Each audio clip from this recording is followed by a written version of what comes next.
desnazificar a Ucrânia. Essa frase tem sido bastante repetida pelo presidente russo Vladimir Putin e foi citada como motivo da invasão da Rússia ao país vizinho. Mas afinal, o que ele quer dizer com isso?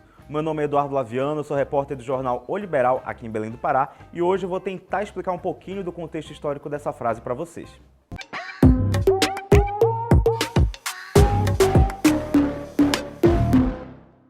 A gente vai voltar lá para trás porque a Rússia já foi invadida algumas vezes, mais notadamente pelo Napoleão quando ele estava no comando da França e pelo Adolf Hitler quando ele estava comandando a Alemanha. E é o sentimento dessa época que Vladimir Putin tenta invocar durante a invasão à Ucrânia que está acontecendo desde o mês passado. Desde que o regime soviético foi estabelecido e acabou englobando 15 repúblicas ali no entorno da Rússia, muitos ucranianos se sentiam excluídos da União Soviética ou menos privilegiados pelas decisões econômicas de Joseph Stalin. As contínuas revoltas e discordâncias dos camponeses ucranianos deixavam o Stalin muito irritado e ele inclusive promoveu um embargo do envio de alimentos para a Ucrânia, que ocorreu em toda a União Soviética, mas ocorreu de forma muito mais agressiva lá no país vizinho da Rússia, que foi conhecido como o Holodomor, ou a Grande Fome, ou a Fome-Terror. Milhões de pessoas morreram nisso que hoje é conhecido como um genocídio e foi um dos motivos que aprofundou as diferenças socioculturais entre ucranianos e russos ao longo do último século. Sabendo de todos esses problemas entre Ucrânia e Rússia, Hitler, claro, se aproveitou disso durante a Segunda Guerra Mundial e os nazistas prometeram à Ucrânia total independência da Rússia, uma vez que a Alemanha ganhasse a guerra e a Rússia fosse derrotada.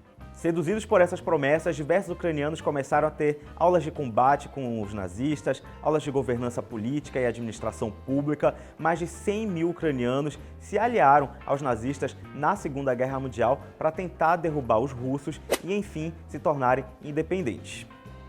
Acontece que isso não ocorreu, né? Como a gente bem sabe, a Alemanha saiu derrotada da Segunda Guerra Mundial e a União Soviética continuou grande e forte como sempre foi, com todos os países de antes ainda sob o manto de Moscou.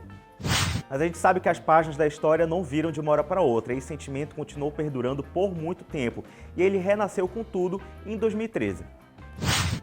Foi nessa época que o presidente da Ucrânia, o Viktor Yanukovych, estava se aproximando da União Europeia, mas o Vladimir Putin não ficou nada feliz com essa história e acabou pressionando ele para desistir dos acordos com os países do Ocidente Europeu.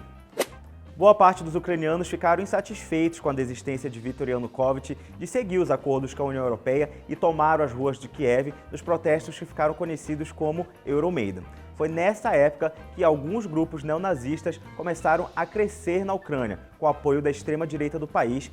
Quando chegou em 2014, o Yanukovych foi derrubado e como ele era aliado do Putin, o Putin não gostou nada dessa história e terminou invadindo a Crimeia, aquela península que tem muitos russos étnicos, pessoas que se identificam com a identidade cultural russa. Segundo o presidente russo, o objetivo era proteger esses russos que estavam sofrendo um genocídio na região. E essa guerra se arrastou por mais de 8 anos, com mais de 14 mil mortos, antes mesmo da invasão da Rússia a outros territórios da Ucrânia. Existe muita acusação dos dois lados de que o governo ucraniano, os Estados Unidos e a Europa estariam financiando esses grupos neonazistas para combater os russos, o que toda essa galera nega e continua negando até o momento.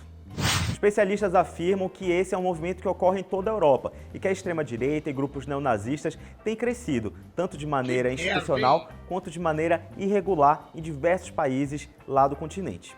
O ponto-chave de tudo isso é que a Segunda Guerra Mundial é vista pelos russos como a grande guerra e a grande vitória do povo soviético. E por isso que o Putin evoca esse nacionalismo, lembrando esses fatos históricos para dizer que, se for necessário, eles vão derrotar os nazistas mais uma vez. Mas a comunidade internacional questiona essa afirmação.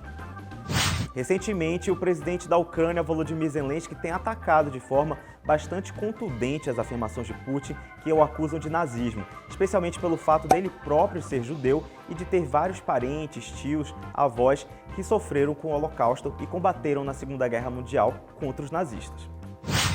Isso é bem interessante para a gente prestar atenção como os grandes líderes sempre retornam a medos do passado para tentar causar guerras ou então se favorecer diante da política internacional. Mas acho que hoje eu fico por aqui. Muito obrigado por ter assistido esse vídeo, comenta aí o que você achou e dá sugestão para os próximos. Um abraço e até lá! Acho que é isso, não esqueci de falar nada.